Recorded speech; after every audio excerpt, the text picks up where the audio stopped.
Hey everyone, welcome to my review for the Smith & Wesson Nylon Blue 6-inch High Carbon SS Folding Knife. I think that's the full name. Here's the knife. It is quite small.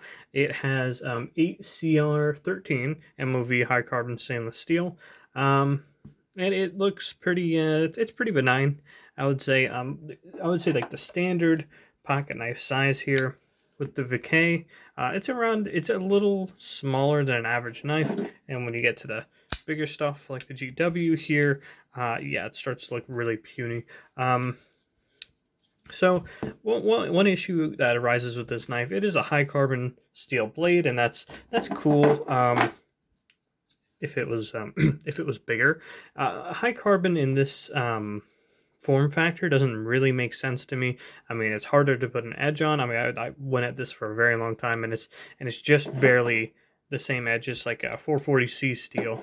And of course, the Tanto also makes it a little trickier to sharpen as well. Good stabber. You know, jab my finger with it. Ow. But yeah, obviously no spring on something this small. But I'm gonna really work on the flipper here. I'm gonna really try. I think I hit the table. Oh no, I didn't. Yeah, just doesn't come open. And the thing is, I would have loosened this a little bit. But for one thing, I'm pretty sure this pivot here is going to move if I try to loosen it at all. For one thing, so I don't know how I would stop that. But another thing is, I haven't touched the pivot, and I've only used this on some food and some boxes. There's some wiggle in the frame. Not so much. Well, actually, maybe if it would like to focus, thank you. Oh, it's not focusing. Okay. Let's see. Can you see that? I don't know if you can see that very clearly, but there's very clearly some frame play in this thing. I mean, $12 for this. I mean, it's got a nice grooved handle. Supposedly it is G10. I could believe that. It's very, very strong.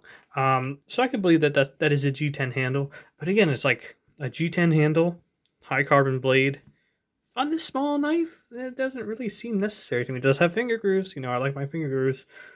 And it's got the holes in the back, but it does have the clip on this side. It doesn't have the clip on this.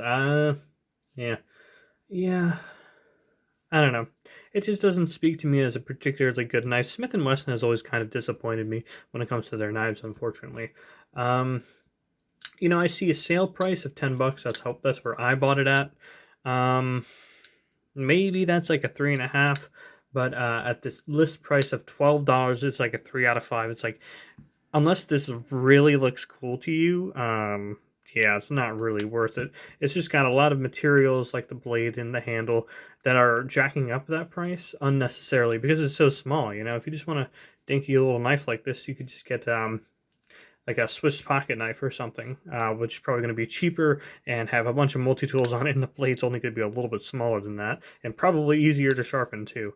So yeah, it just lacks purpose really especially at this price point. I know it's not like $1 billion or anything. It's just kind of pointless. I think so. That wraps up my review for this product. Hopefully you didn't think I was being too harsh. Thank you for watching.